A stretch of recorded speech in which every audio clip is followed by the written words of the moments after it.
오늘 우리에게 주시는 하나님의 말씀은 신약 성경 마가복음 2장 1절로 12절에 있는 말씀 되겠습니다. 신약 성경 55면입니다. 마가복음 2장 1절부터 봉독하게 됩니다. 이 계시의 말씀을 봉독할 때에 살아계신 하나님의 음성을 다 함께 들으실 수 있기를 바랍니다. 수일 후에 예수께서 다시 가버나움에 들어가시니 집에 계신 소문이 들린지라 많은 사람이 모여 문 앞에라도 용신할 수 없게 되었는데 예수께서 저희에게 도를 말씀하시더니 사람들이 한 중풍병자를 네 사람에게 메워 가지고 예수께로 올세 무리를 인하여 예수께 데려갈 수 없으므로 그 계신 곳에 지붕을 뚫어 구멍을 내고 중풍병자의 누운 상을 달아내리니 예수께서 저희에게 믿음을 보시고 중풍병자에게 이르시되 소자야 내 죄 사함을 받았느니라 하시니 어떤 서기관들이 거기 앉아 마음에 의논하기를 이 사람이 어찌 이렇게 말하는가 참남하도다. 오직 하나님 한 분 외에는 누가 능히 죄를 사하겠느냐. 저희가 속으로 이렇게 의논하는 줄을 예수께서 곧 중심에 아시고 이르시되 어찌하여 이것을 마음에 의논하느냐. 중풍병자에게 내 죄 사함을 받았느니라 하는 말과 일어나 내 상 가지고 걸어가라 하는 말이 어느 것이 쉽겠느냐. 그러나 인자가 땅에서 죄를 사하는 권세가 있는 줄을 너희로 알게 하려 하노라 하시고 중풍병자에게 말씀하시되 내가 네게 이르노니 일어나 네 상을 가지고 집으로 가라 하시니 그가 일어나 곧 상을 가지고 모든 사람 앞에서 나아가거늘 저희가 다 놀라 영광을 하나님께 돌리며 가라되 우리가 이런 일을 도무지 보지 못하였다 하더라. 아멘. 예전에 미국에서 있었던 사건이요. 또 역사적인 실화입니다. 한 살인범이 재판정에서 사형 언도를 받았습니다. 그의 형이 되는 사람은 아주 유명한 명사요. 고위직 공직으로 있으면서 나라를 위해서 공훈을 많이 세운 그런 사람이었습니다. 형은 동생이 죄를 짓고 사형장으로 나가게 된 것을 너무 마음 아파서 치면을 불구하고 견디다 못해서 대통령을 찾아가게 됩니다. 가서 동생을 사면해달라고 요청을 했습니다. 대통령은 그 형의 나라를 위한 공훈을 생각해서 사면을 허락했습니다. 사면장을 받아가지고 주머니에 넣고 그리고 찾아갔습니다. 그 동생에게 그는 이렇게 물어보았습니다. 만일에 내가 이 어려운 가운데서 사면을 당해서 자유를 얻는다면 너는 앞으로 어떻게 살겠느냐, 무엇을 하겠느냐 하고 물었습니다. 동생은 살기등등한 목소리로 내게 사형 언도를 한 판사를 먼저 죽이겠습니다. 그리고 나서 내가 이렇게 사형받을 수밖에 없도록 불리하게 증언해준 증인들을 모조리 죽일 것입니다. 형은 너무 마음이 아팠습니다.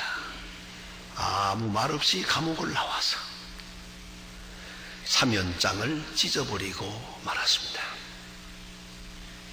여러분, 사함받은 사람은 사함받은 사람답게 살아야 사함받은 권리가 있는 것입니다. 또 마땅히 그러해야 할 것입니다. 인간은 다 죄인입니다. 다만 죄인인 줄을 아는 죄인이 있고, 둘째는 자기가 죄인이라는 것을 모르는 죄인이 있고, 셋째는 자기 죄를 알지만 그 책임을 남에게 전가하는 그런 죄인이 있습니다. 자기의 불행이나 자기의 죄, 모든 것이 나 외에 그 누구 다른 사람의 책임이라는 거죠. 사회의 책임이요, 이웃의 책임이라고 원망불평하는 그런 사람들이 있습니다. 결국은 회개가 문제요, 회개했으면 사죄가 문제요, 사죄받았으면 사죄받은 자로 어떻게 사느냐, 그것이 문제옵시다.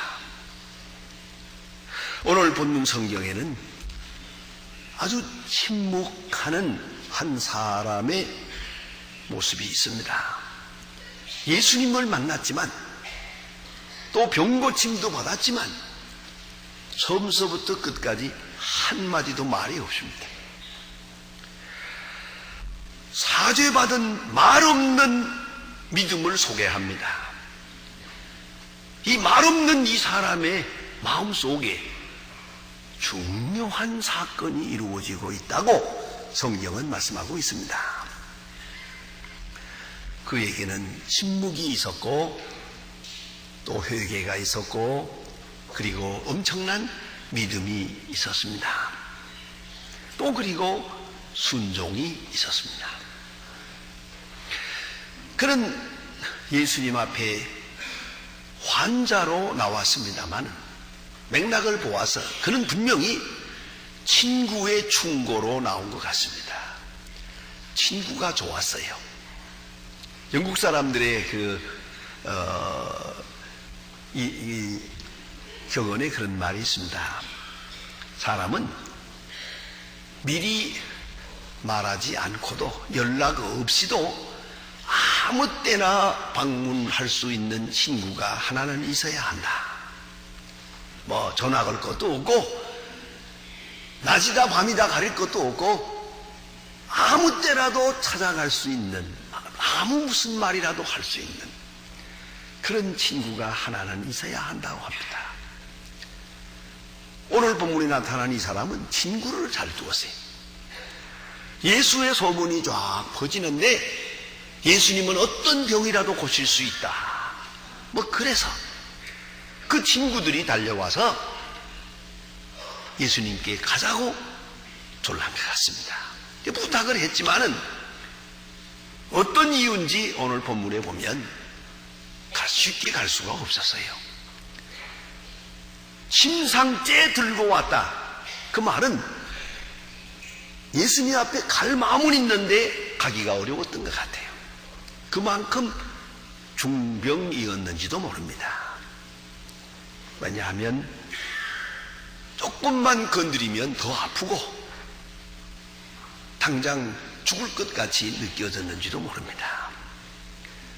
저는 언젠가 한번 환자를 방문했는데 중환자실에 가서 면회할 때 너무 반가워서 이분이 고개를 나 있는 쪽으로 돌리려고 하고 조금 돌리니까 벌써 혈압이 뚝 떨어져요. 그래서 의사가 달려와서 안정돼야 됩니다. 그렇게 하면 안 됩니다. 그래요. 그런 생각이 나요. 이 사람이 이렇게 누가 업고 간다든가 뭐 이렇게 되면 벌써 더 병이 어려워졌는지도 모릅니다. 또 한 가지는 이 사람이 좀 부자였고 또 많은 사람에게 존경을 받는 그런 귀족에 속한 사람이 아닌가라고도 생각이 됩니다. 어쨌든 침상째 들고 예수님 앞에 왔습니다. 이렇게 할 때 친구들의 권유를 받아들였다는 것이죠. 가자고 할 때 따라왔어요. 의심도 많고 생각도 복잡했지만은 그래도 친구 잘 던 두개 친구들이 가자 할 때 여기까지 따라왔습니다. 못 간다고 하다가 침상째라도 가야 된다. 그러지. 그만큼 친구들의 충고를 받아들이고 권면을 받아들인 만큼의 그런 인격도 또 믿음도 있었다고 생각합니다. 예수님 앞에 가까이 가야겠는데 그 집에 사람이 가득하기 때문에 용신할 틈이 없었다는 것이죠. 그래서 지붕을 뚫고, 그건 쉽습니다. 유대 사람들의 그 집은 뚫고 침상을 달아내렸다. 어차피 이건 굉장한 장면입니다. 상상을 해보세요. 사람들이 모여 있는데 지붕이 뚫려지면서 침상이 내려옵니다. 깜짝 놀랄 만한 사건 아닙니까? 모두가 이거 웬일인가 하고 주시했겠지요. 이것은 믿음이었습니다. 왜 그런고 하니 예수님께 가까이 가야 되니까. 가까이 하여 말씀을 듣는 것이 우매자의 제사보다 낫다고 했어요. 더 가까이 얼굴과 얼굴을 대할 만큼 가까이 가야 되겠다. 그래서 예수님을 만나기 위해서, 예수님께 자기 자신을 보이기 위해서 이러한 비상수단을 썼다 하는 얘기입니다. 예수님께서는 저들의 믿음을 보시고 그러세요. 그 친구들의 믿음을 보시고 이 사람을 구원해 주십니다. 오늘 본문은 그대로 읽으면 평범하게 들리지만은 언중언이 있습니다. 예수님 이 환자를 보는 순간 내 죄 사함을 받았느니라 하고 말씀하십니다. 말 중에 말이 있습니다. 이 말은 네가 병든 것은 네 죄 때문이다는 것입니다. 그러한 죄를 지적하는 말씀이 여기에 있어요. 그것이 먼저예요. 모름지기 깜짝 놀랐을 겁니다. 이 사람이 귀족이라고 한다면 더더욱 놀랐을 겁니다. 여기에 본문에 있는 바와 같이 서기관들이 깜짝 놀라지 않습니까? 어떻게 그럴 수 있느냐? 내 죄 때문에 네가 병들었다. 내 병의 원인은 네 죄다. 라고 진찰하셨습니다. 판단하십니다. 이거는 참으로 받아들이기 어려운 순간입니다. 제가 어느 날 장로님이면서 한의사로 계시는 그런 병원을 한번 방문했습니다. 드릴 말씀이 있어서 환자들이 너무 많아서 진찰을 하면서 여기 옆에 좀 앉아 계세요. 이 환자 본 다음에 말씀을 합시다. 이렇게 했어요. 그래서 제가 바로 옆에 의자를 놓고 앉아 있는데 그 환자와 의사와 이야기하는 것을 엿들을 수가 있었습니다. 의사가 환자를 딱 보면서 아주 신경이 예민하고만요. 소화가 잘 안 되시지요. 그리고는 너무 화를 내지 마십시오. 속에 화가 가득 찼습니다. 부부싸움 좀 하지 마시고, 그리고 근심 걱정하지 마셔야 됩니다. 이건 약으로 고칠 병이 못 됩니다. 우선 마음을 평안하게 하셔야 됩니다. 이렇게 몇 마디 했더니 환자가 발칵 화를 내면서 병이라고 고치지 남의 부부싸움은 왜 말? 그 말 되더라고요. 예? 가만히 생각해 보니까 이게 신학적 문제더라고요. 보통 중요한 얘기가 아니에요, 이게. 당신의 병은 당신 죄 때문이요. 이걸 받아들이지 못하는 거예요. 그래가지고 발칵 화를 더 내는, 그거 참, 옆에서 보기가 민망하더라고요. 자, 오늘 이 본문에 나타난 이야기 봅시다.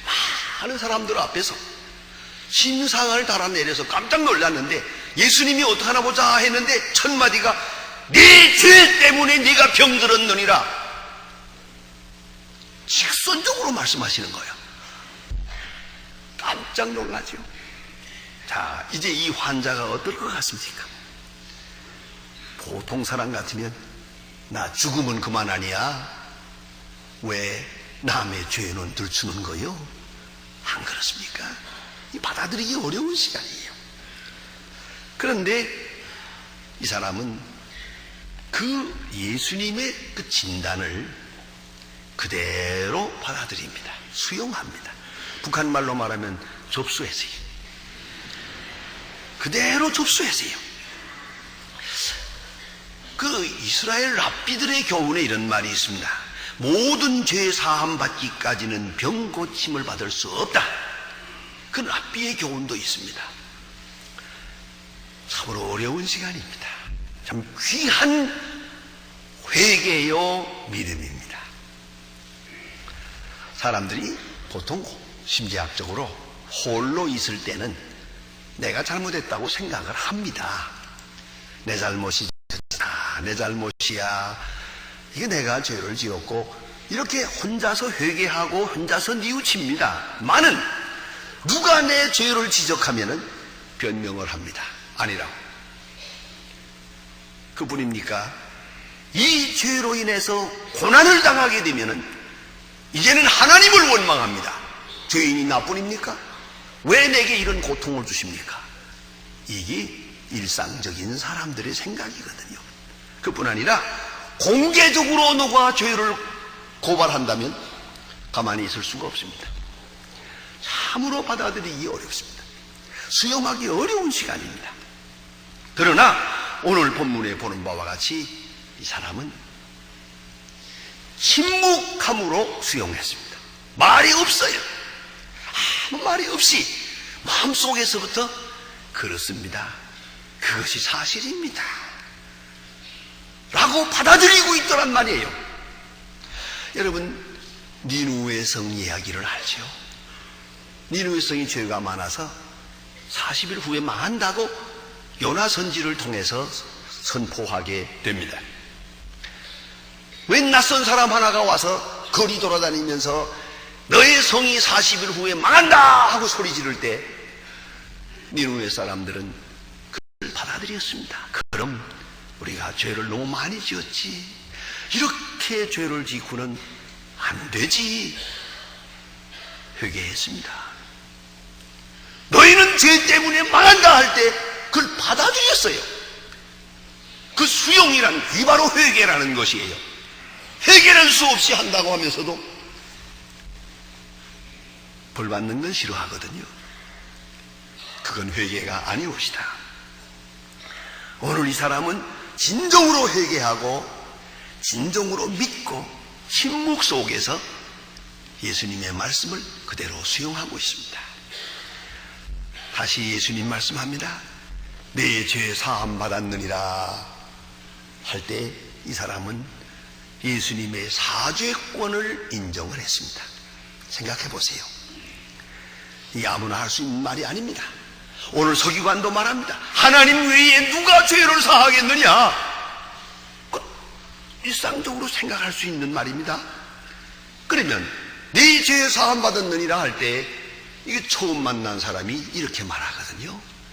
그러면 뭐라고 그러겠습니까? 당신이 누군데 내 죄를 사하니 마니 할 수 있느냐고. 여러분, 예수님의 사죄권을 인정했다는 것은 이건 신학적으로 엄청난 믿음입니다. 하나님의 아들 되심, 하나님 되심을 믿은 그런 순간입니다. 사실로 하나님 외에 죄 사할 수가 없거든요. 그러나 이 사람은 당신이 내 죄를 사할 수 있습니다. 주님이 내 죄를 사하시니 사해진 겁니다. 이걸 믿었단 말이에요. 굉장한 믿음이 옵시다. 사죄권을 인정하고 그걸 그대로 받아들이게 됩니다. 폴 틸리히라고 하는 유명한 신학자는 Systematic Theology라고 하는 신학 제3권에서 이렇게 말합니다.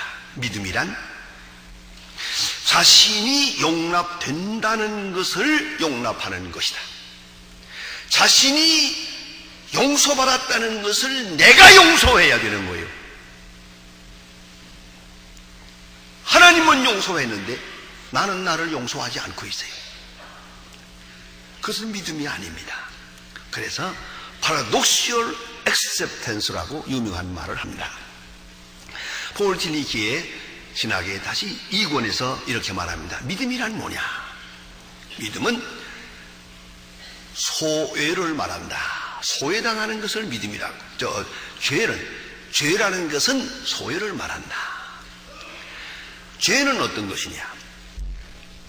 불신앙으로서의 소회가 있다 그랬어요. 하나님의 능력도 믿지 않지요. 하나님의 사랑을 믿지 않아요. 하나님의 용서를 받아들이질 않아요. 그런 불신앙이. 그래서 소회라고 하는 죄에 빠지는 거죠. 또 하나는 교만으로서의 소회가 있다. 하나님이 나를 의롭다 하시는 것을 인정하지 않아요. 내 의로, 내 선행으로 의로워지겠다는 거예요. 끝까지. 그 교만이 죄가 되는 것이요.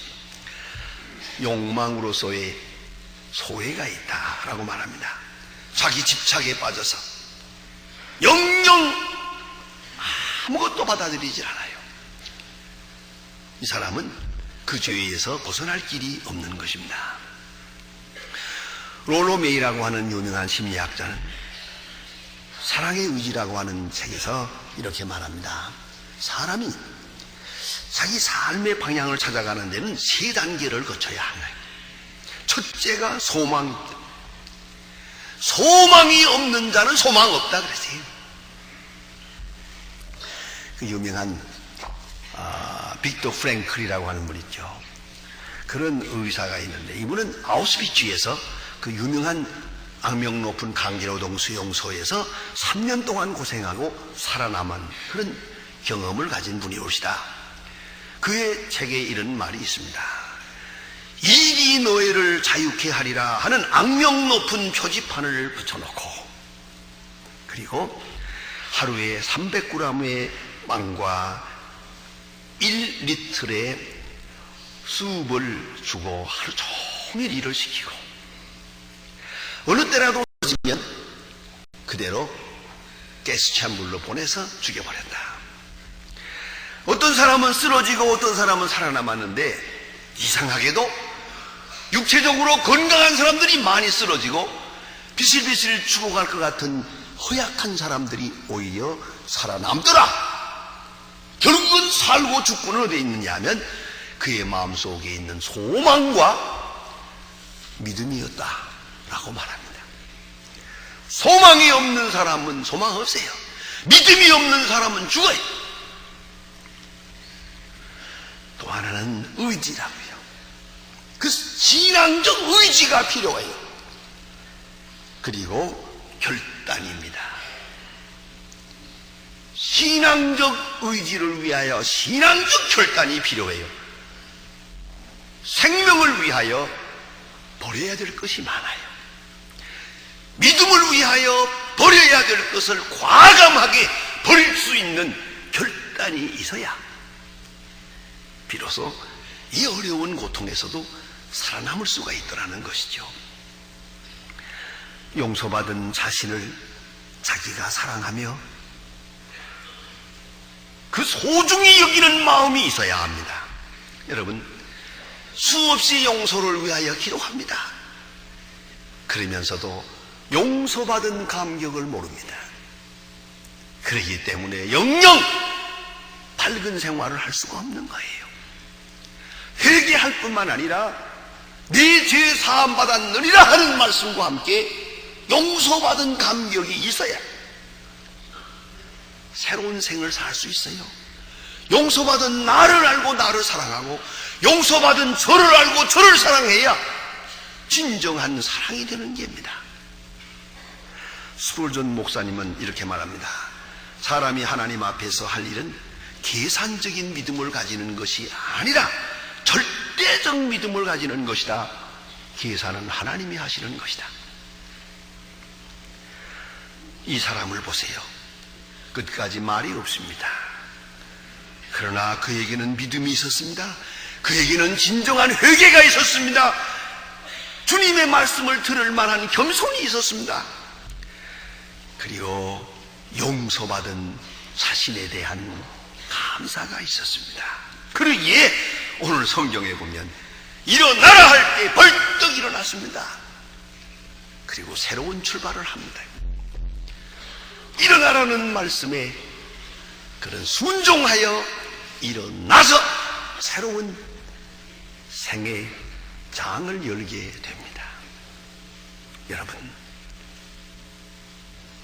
침묵하는 이 사람에게 이 같은 위대한 믿음이 있었습니다. 일어나라. 벌떡 일어났습니다. 기도하십니다.